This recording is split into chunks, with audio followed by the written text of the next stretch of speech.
I'm going to do 3 figs, and I'm going to use the colors that I showed you that I estimated were correct for this particular subject. And I have my fruit in front of me, and I am going to start painting. If you look at the figs, you can see these striations in here, these separating elements. So as I'm working, those are going to be more emphasized. Okay, the beginning step, I started with a cadmium yellow. I dampened the page slightly and then laid down a cadmium yellow in some areas and then blue in other areas. That was my first step on all 3 of these. And then once that dried a little bit more, I added in some red, which is basically permanent rose and scarlet lake mixed together. And every time I laid in a color, I softened the edges so that everything kind of blended very nicely together and did not leave any hard edges. The only place where I might have a hard edge is up here and then along the bottom edge of the fig. Now I see I have a little bit of hard edge going on here, but it's so light that once I start putting in more color, it's all going to disappear. So now that I have this basic color in here, the next thing that I need to do is I need to mask out all these little spots that are on the surface of the fig. But I absolutely have to wait for this to dry. So before I do any masking for these little spots, I'm looking at it and thinking I really need to put a little bit more color in here. So I'm going to add a bit more yellow, especially up around the neck of these figs, so that some of that will come through when I remove the mascoid for the little seeds, if those are what they are.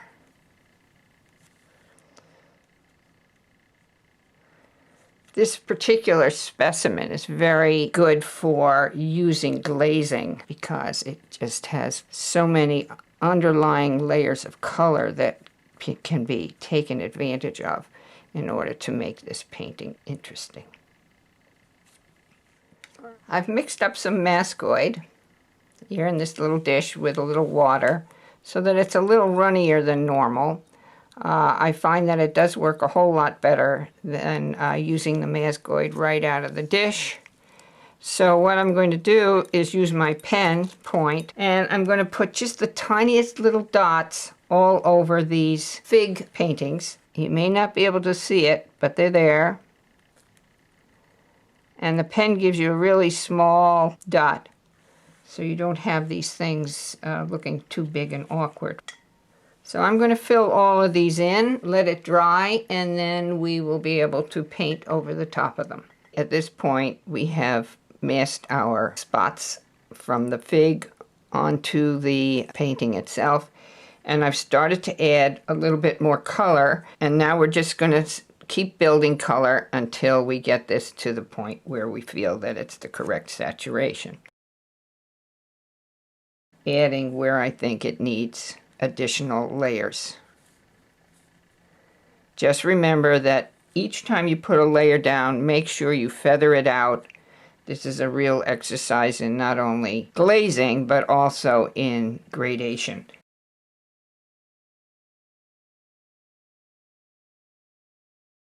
Looking at the underlying colors, and I think this underlying color thing is very important with almost every subject that is a dark subject.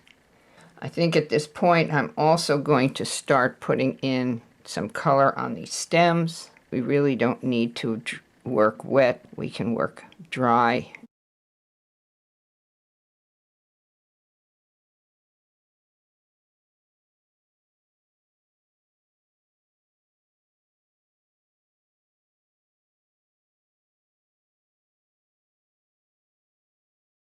Now this particular stem is really more red, but I am going to put an underlay of yellowishy green as the first layer.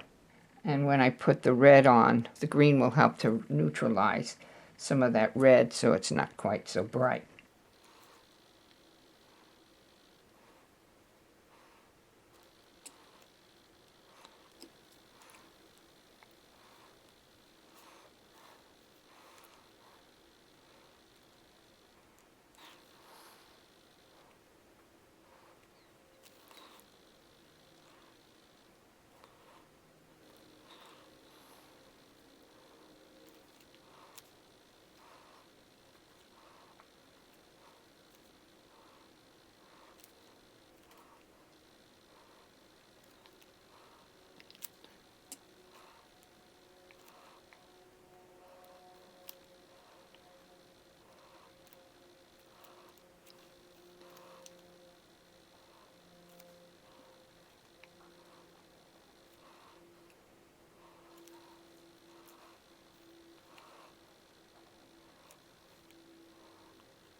Okay, I'm going to start to go a little darker at this point.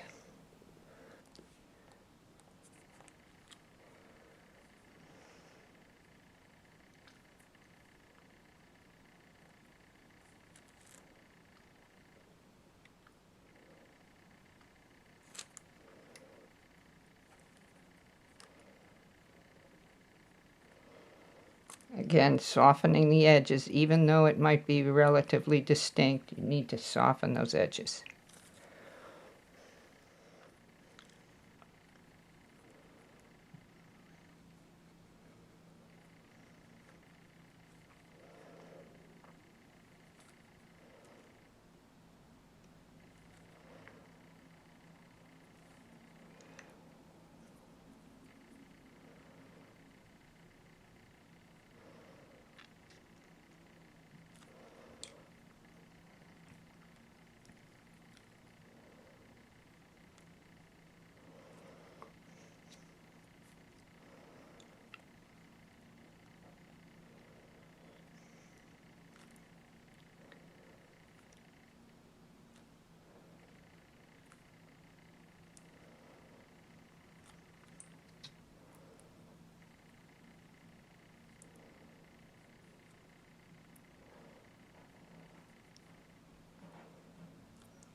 At this point, I'm going to start to add some of my botanical gray mixed in and start to put in some of the darker shades.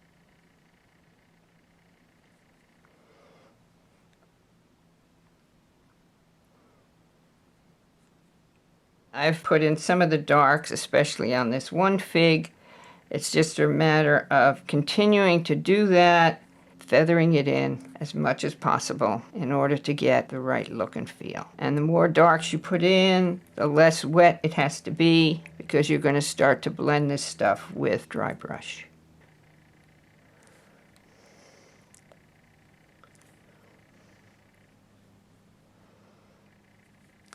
And starting to put in some of the definition for some of the divisions that this fig seems to have. Still keeping my edges soft and watching what kinds of colors I'm putting in place at this point, because now they're going to really start to darken up. And you can see the darker I get, you can see where I've masked off all the little patterns.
I'm still softening edges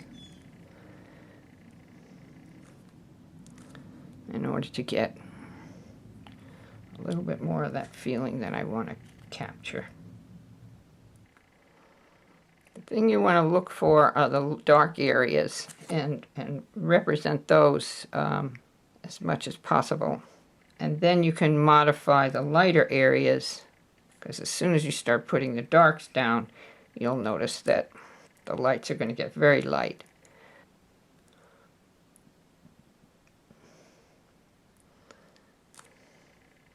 Okay, I think I'm going to start to do some dry brush work, but I wanted you to see the stages. This is very early on where I've applied very light tints and then slightly darker layers of color, making sure I've softened all my edges. Then this is a more advanced stage where I'm working with darker colors that I will blend as I go along. And this little fellow is the most advanced, and I am going to start working with dry brush to even out some things and to add more saturation of color. I'm just going to work on this one because I don't think I'll be able to get 3 of these finished for your demonstration. And in fact, I think it's better for you to see the 3 stages in this process.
It's really important for you to look and see what colors you see in these dark areas because it just makes such a big difference in the total appearance of the subject. So this will take quite a while to do.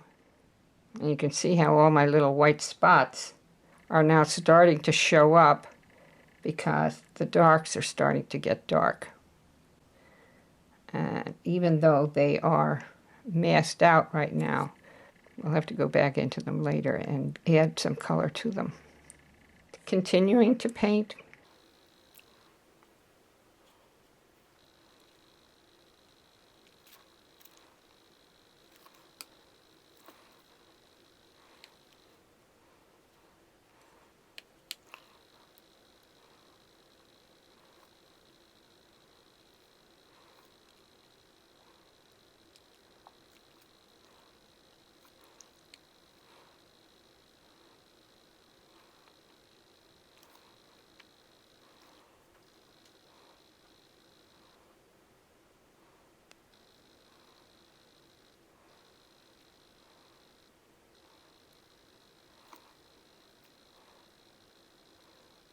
So we're just about there. After this is entirely dry, we'll lift up all of the mascoid, and then we will add color if we need to in certain areas. Call it a day. And as you can see, they come up quite white. And if I leave it like this, especially in the dark areas, it's going to look like the thing has measles. So you just want to go in, and especially those that are in the dark, you want to make those a little bit darker so there's just sort of an indication that they're there, but not so bright that they shout at you. I'm just using a little bit of Scarlet Lake and a little green and to kind of make a neutral, a light neutral. And the ones that are in the highlight area, which is in this area, you can pretty much leave them light.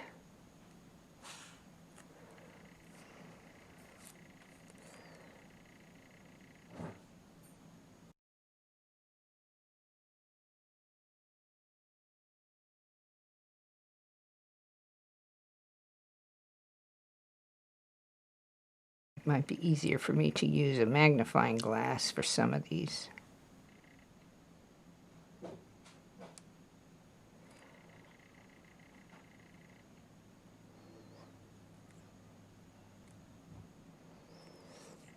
So I'm just going to go through and put just a little bit of value in each one of these little spots.